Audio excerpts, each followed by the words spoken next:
we've only got 2 PowerPoint slides, only 2. We needed 2 because they've got some numbers and they're sort of scene setters. I'm not a magazine expert, but I do look after this publication that covers 11 media sectors, including consumer magazine publishing. So when we refer to magazines, we're talking about consumer magazines, both revenue streams, advertising and consumer spend. The first one, this slide is the ad market and our forecasts about how the whole ad market will change and be reconfigured across our current 5-year forecast period. So you can see there that, you know, it's not news that the print industry has structural challenges, and that's true for magazines and newspapers and books. So our expectation is that this is what the new pie will look like in 2014, and that magazines will be one of the declining sectors in terms of share. But I think the important thing here is that the whole sector, the whole pie, the advertising market in Australia is actually growing, and it's growing considerably. And that's a really important point. So our expectation is that it will increase from 12.4 to 14.7. That's this metric we use is CAGR, compound average growth rate, and that's a 6.1% growth in advertising in Australia over the next 5-year period. So, one question that's often asked, because we all know who's to blame for this structural decline, it's the internet. And you can see here, really the headline is the internet growing to a 26% share by a few years' time. So one question that we often get and our forecasters get is, where is it coming from? Are they just sucking money out of the traditional media, or are they actually growing the pie?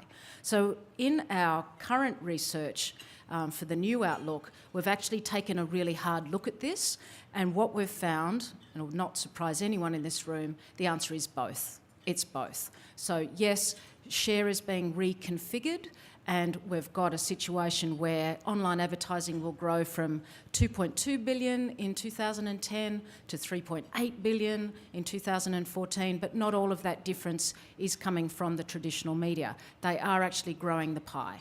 So how are they doing this? They're sucking up money from below the line.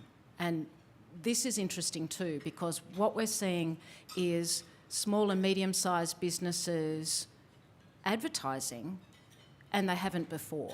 So, or perhaps they had sporadically, but now they're using things like Google.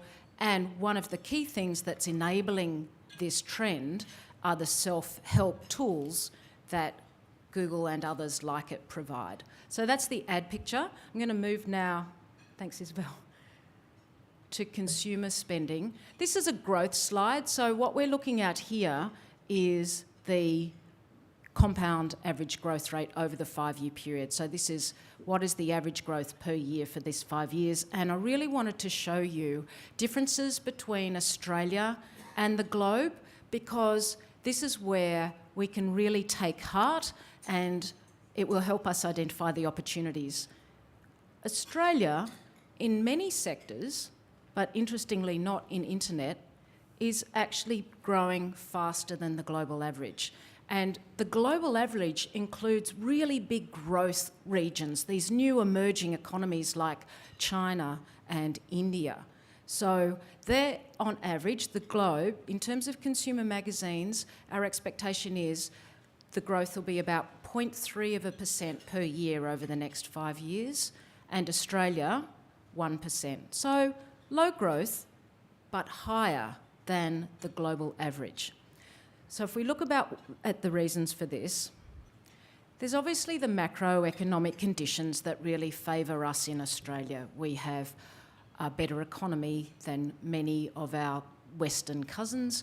We have higher disposable incomes, and these are all to our benefit.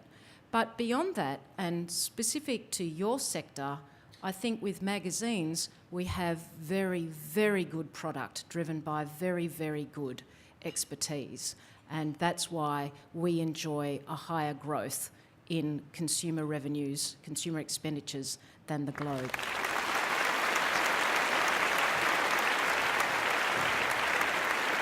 the national broadband network that's rolling out in Australia is going to be an accelerator of trends that we're seeing already, and it will also have, it'll provide a really good, stable a backbone for more video, with the question that you asked earlier.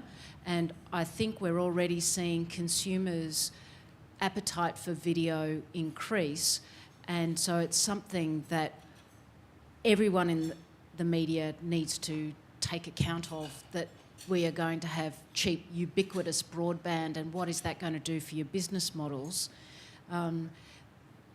It will also see the entrance of new players in the market who will be seeking content partners, and that will be brought about by the fact that under the NBN model, it's a wholesale platform where retail service providers, internet service providers, will have this level playing field for costs, and what that means is that anyone can become an ISP, essentially.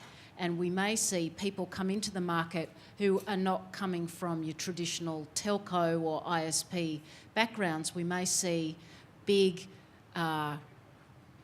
grocery retailers, for example, or utilities come into the market and become a retail service provider, an ISP. And those people, because they've got the same costs of access, that's the NBN way, they will be looking for differentiators. And there's really only two ways you can differentiate. You can differentiate, if cost is not a lever you can pull, you've got the opportunity to do superior customer service, and you've got the opportunity to provide exclusive content.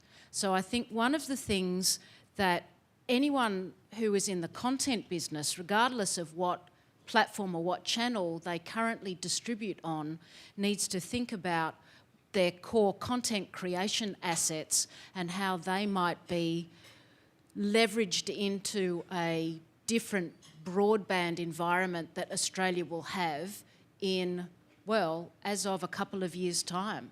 I mean, the NBN's happening now. So I think it's quite an important, not necessarily a secret sauce, but a very important strategic element that everyone should be thinking about.